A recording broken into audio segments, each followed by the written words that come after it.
Salut tout le monde, j'espère que vous allez bien. Aujourd'hui, toute nouvelle vidéo qui va parler de mon 160 4 soupapes. Sur la dernière vidéo que je vous ai présentée sur l'embrayage hydraulique, j'ai un petit peu ramené ma petite touche. Parce qu'elle n'était pas complète. Enfin, du moins, elle était complète, mais difficile à comprendre cette vidéo. Et oui, qui va se trouver juste là. Ou juste là. Si vous achetez l'embrayage hydraulique, bien sûr, vous n'avez pas besoin de faire de modifications si vous avez directement un autre moteur que le KLX. Bien entendu. Oui, parce que en fait, la modification se fait que sur les moteurs KLX. Voilà. Donc voilà, quand vous l'achetez, vous avez juste à le monter directement sur votre bécane, appuyer un petit peu, vu que c'est un embrayage qui se règle tout seul.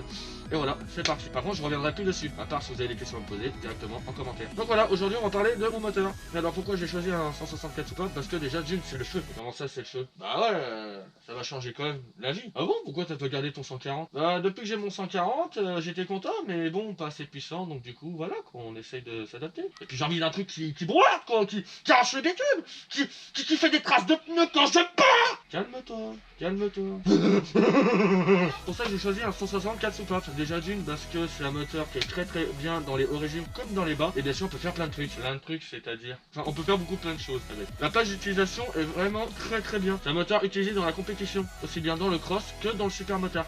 Alors pourquoi tu l'as pris? C'est une très bonne question, José. Pourquoi je l'ai pris? Parce que vu que je suis en mode super mode, donc du coup la plage d'utilisation, comme je vous l'ai dit, est super bien et super tendre. Il marche très bien dans le bas régime comme dans le haut régime. Une plage d'utilisation parfaite et idéale pour le super mode. Alors oui, je ne fais pas de cross, mais ça va peut-être venir cet été. Ou peut-être jamais. À voir. Donc voilà, pourquoi j'ai pris ce moteur. Bien sûr, on peut l'améliorer ce moteur. Et c'est ce que j'ai fait. J'ai récupéré les périphériques de mon 140 pour le mettre dessus. Carburateur 28 et bien sûr le power bomb qui était dessus. Plus le boîtier CDI V2. Tous les liens seront dans la description. Alors, c'est un moteur que moi, j'ai reçu, il y avait de l'huile de stockage. Donc j'ai reçu dans un carton, bien évidemment. J'ai pas fait l'unboxing parce que j'étais tellement pressé de l'ouvrir, de le tester, de le maraver, de le champigner, de le fumer, de le brûler. Ça reste entre nous, mais j'ai quand même fait le rodage. Oui. Et oui, bien sûr, quand vous recevez le moteur, il faut faire un rodage. Ce qui est quand même un petit peu normal, quand même. Mais pourquoi faire un rodage? Eh ben, José, faire un rodage, c'est ce qui permet que ton moteur marche mieux dans le temps. Oui, il faut faire un rodage quand vous l'avez reçu, votre moteur. Le moteur est sorti de concession, il a été testé un petit peu, mais le frottement des pièces ne sont pas terminés. Donc, le moteur s'adapte à son environnement. Si vous allez foncer avec, le moteur va s'adapter avec une position très forte. Si vous roulez doucement, bah, le moteur va s'habituer avec une utilisation moindre. Et si vous faites les deux, c'est encore mieux. C'est pour ça que je vais vous expliquer les 3 étapes à avoir sur un rodage. Première étape, vous recevez le moteur. Vous êtes content, vous le montez dessus. Et vous le démarrez. Alors celui qui le démarre, alors qu'il ne change pas l'huile de stockage, je le...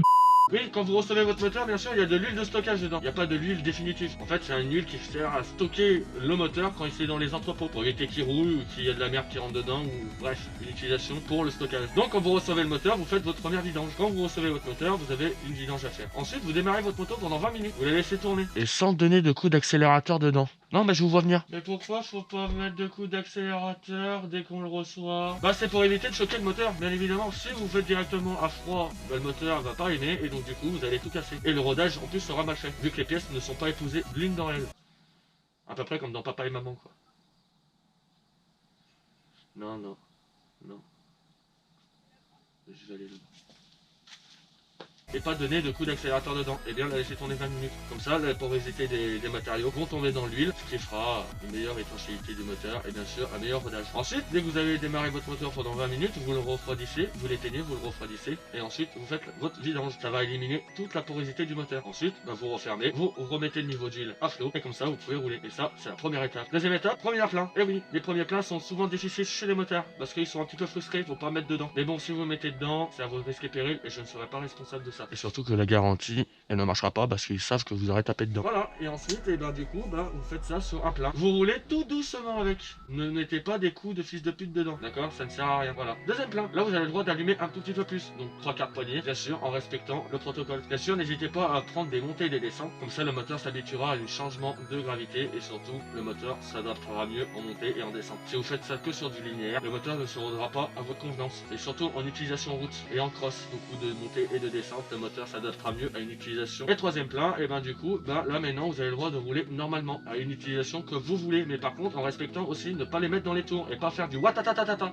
ça sert strictement à rien. Vous faites votre plein normal, d'accord, le troisième plein vous roulez normalement, d'accord, comme vous voulez rouler, et de temps en temps vous tapez des petites pointes, ce qui va habituer le moteur à bien prendre ses tours et que la bielle et tous les orifices du moteur prennent bien ses tours maxi. Bien sûr vous désaccélérez, vous accélérez pas à faire une pointe sur 10 km et ensuite vous pleurez parce qu'il a serré, non, on fait ça sur 50 mètres, vous accélérez, paf, à fond, hop, vous relâchez, vous roulez normalement et vous faites ça sur montée, descente et du plein. Ce moteur là est vraiment unique pour moi parce qu'il a changé ma vie. Ah, pourquoi il a changé ta vie ton moteur? T'as encore des questions connes comme ça? Ah oui, j'étais sur un 140, donc logiquement c'est un 164 soupapes, donc beaucoup plus de puissance et beaucoup plus d'autonomie. Non, l'autonomie non, non, non.